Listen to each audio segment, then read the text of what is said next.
Delightful. Today is Thursday, October 20th.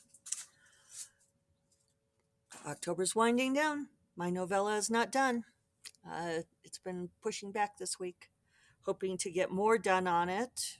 I would really love to get this draft finished this week, but I don't know. It's not looking promising. I don't even know where I'm at. Let's see. Yeah. Well, I've got 7,000 words to go. It's not that many. Uh, that's the thing. Novellas aren't necessarily easy to write just because they're shorter. In fact, they're harder to write because I keep wanting to bring in other parts of the story. And I'm having to limit myself and be like, no, no, no, you can't just can't have this many characters and this many subplots. I feel like Dorinda Jones. I blame Dorinda with her proliferating subplots. It's a real thing. The struggle is real, people. We go get our bivalent booster shots this morning, and flu shots at the same time. So we'll see. Hopefully, I will not be like flattened afterwards. Uh, may not get anything done today, but I'm okay. I mean, my extended schedule is the novella. It really doesn't matter when it comes out. Um, I think I have a title. Kelly Robson helped me with the title, "The Long Night of the Radiant Star." How do we feel about that? Uh, Raven's been working on the cover, but she doesn't have it yet. Of course, I didn't have a title, which you kind of have to put on the cover. First things first. But that can come out whenever. I just have to get. Then I'm going to write the Bandits book, which I have to get to Agent Sarah in December. And then, really, the hard and fast deadline is making sure I have time to write Rogue Familiar in time for release in February, because I know you all are looking forward to that. Thank you very much. Appreciate all of the lovely things people are saying about Shadow Wizard. And I've got all three Bonds of Magic books up on YouTube, getting lots of views on those, so that's great. We'll see how it goes. My hours of public viewing are climbing. So we're not at my 4,000 yet, but we're getting there. Yeah. Also getting more subscribers, which helps. So that's great. So let's see. I still have many things to talk about. I appreciate all of the great thoughts on uh, various things that I've been talking about this week. Uh, Quitting what doesn't work for you. I really love those of you, and I do feel like we are in a minority, that we are few but mighty, those of us who hate newsletters. And I feel like, that it's okay to push back on these things and say, I don't like doing newsletters. Uh, so it's funny, I did have this one conversation on a chat room. So, of course, you do lose some tone and nuance. Although I maintain that you can detect a fair amount of tone and nuance, and people try to hide behind that, saying, "Oh, well, you misinterpreted my tone." And it's like, did I though? uh, a friend of mine texted me yesterday from a conference, and we it was, I'd asked her to look out for someone at the conference. She said, give her my contact info. And then she said, oh, by the way, I have a favor to ask of you. Can I do this? And, and I answered and said, yeah, I think that would be fine. And she said, thank you. And I said, is everything okay? You sound terse. I'm putting air quotes around that. And, and she came back and said, um, well, that she was tired. She'd been teaching all morning, and that she realized she needed to get something to eat. And then it turned out later that she was actually had hurt herself. And she said, in hindsight, maybe that's why I sounded terse. But when I said that, I said, accidentally, she didn't realize how much she had hurt herself. She thought it was a minor thing, and it turned out to be a major thing. I'm trying to file out the serial numbers there. So, anyway, Yeah, she when I said, "You sound terse," she said, "Good eye." And I said, "It's one of my superpowers." And it's maybe it's because I'm good at reading comprehension, but when I read messages from people, I can pick up the emotion behind them. Uh, I'm sure I'm not foolproof, but I do feel like I can pick those things up. And at this point in my life, I'm trusting my intuition a lot. In fact, that reminds me, I had a strange exchange with someone else. And so that's a good reminder to myself to trust my intuition on that. Well, uh, maybe that's sort of like coming back to the newsletter thing. It's if you don't like a thing, it doesn't matter how many people tell you to like a thing. If your intuition tells you otherwise on something, trust your intuition. Other people can tell you that your intuition is wrong, but it's not. Especially if you've spent time working on it. So, good thoughts. Good thoughts for me. Anyway, um, yeah, there are lots of people who will shout down. People will argue vehemently for something like the newsletter. Oh, I was going to tell you about that exchange. That was it. Uh, they will be incredibly vehement about it, in part because they want to believe that they are right. And I think that's really important to keep in mind. So, the people who have invested a great deal of time and energy in newsletters and believe it is the marketing miracle want to continue to believe it's the marketing miracle. So, if somebody else says, yeah, newsletters don't work for me, then that calls into question their beliefs. Human beings are funny that way, aren't they? They really want everybody else to believe the same thing.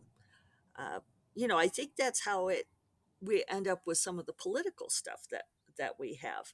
That people want to belong to the correct political party. And I don't think they care about ideology so much as they want to believe what everybody else around them believes.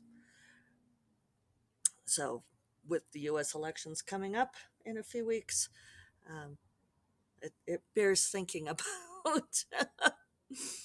But I will not go into a rant. I'm just crossing my fingers.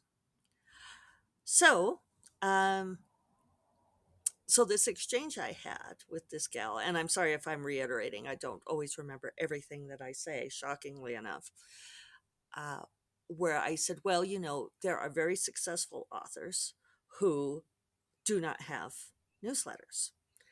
And I suspect one of my friends is one, but I won't out her because she didn't say I could. But she messaged me saying something about fucking newsletters and amen. And she's doing, I know, very nicely. Uh, but another one who is very open about it is Grace Draven, who I have mentioned before. Grace does not have a newsletter. She tried for a little while. She had her assistant do it. It didn't work. She doesn't have time. She doesn't like it. And, which I'm like, then don't do it. So when I mentioned during this discussion saying, I understand the oft quoted reasons for why everyone should have to do a newsletter. Bullshit, bullshit. and but here are examples of successful authors who do not have newsletters. And I said, Grace does not have one. And the gal fired back and she said, yes, but she has the backing of a major publisher behind her, a major traditional publisher. And I said, well, that's recent. Grace built her platform as an indie author, which, in case you all didn't know, that is absolutely true. I would not lie to you. She built her platform. She went with a trad publisher very, very early on. I think it was Amber Quill. I know a few people who started Amber Quill uh, and had like practically no traction with them. It was a disaster, it sounded like, from beginning to end. They are no longer in business. She got her rights back and republished Master of Crows, had that gorgeous, gorgeous cover on Master of Crows, which before it had a terrible cover. Oh, she showed it to me. It was awful. Then she gradually built her platform with that. Radiance hit for whatever reason.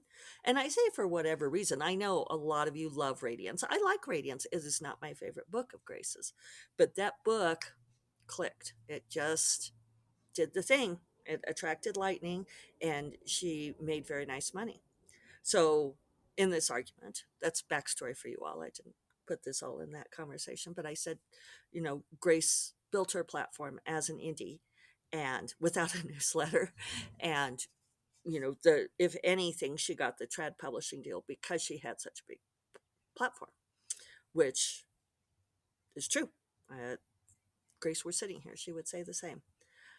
Uh, so then the gal fired back and said, "Oh, well, but that's because I have to remember there were so many reversals." She said, "Well, actually, but Grace got started early on when there wasn't so much noise." I was like, "Well, okay, maybe that's true, but she still doesn't have a fucking newsletter and barely ever has." I'm not sure if she ever had one. I think like she was trying to get her assistant to put one together, and I'm not sure she ever made a mailing list. And she threw up her hands. Uh, so so yeah, it's. I think. What is my point? I do have one. When people scramble up their arguments like that, when they keep saying, "No, I feel like no, I'm not going to look it up." There was a third argument. I forget what it was. Or I think it was that she was an outlier or something like that. It's like, okay, yeah, that's true. Radiance was a phenom. Lightning struck, and bless her and more power too.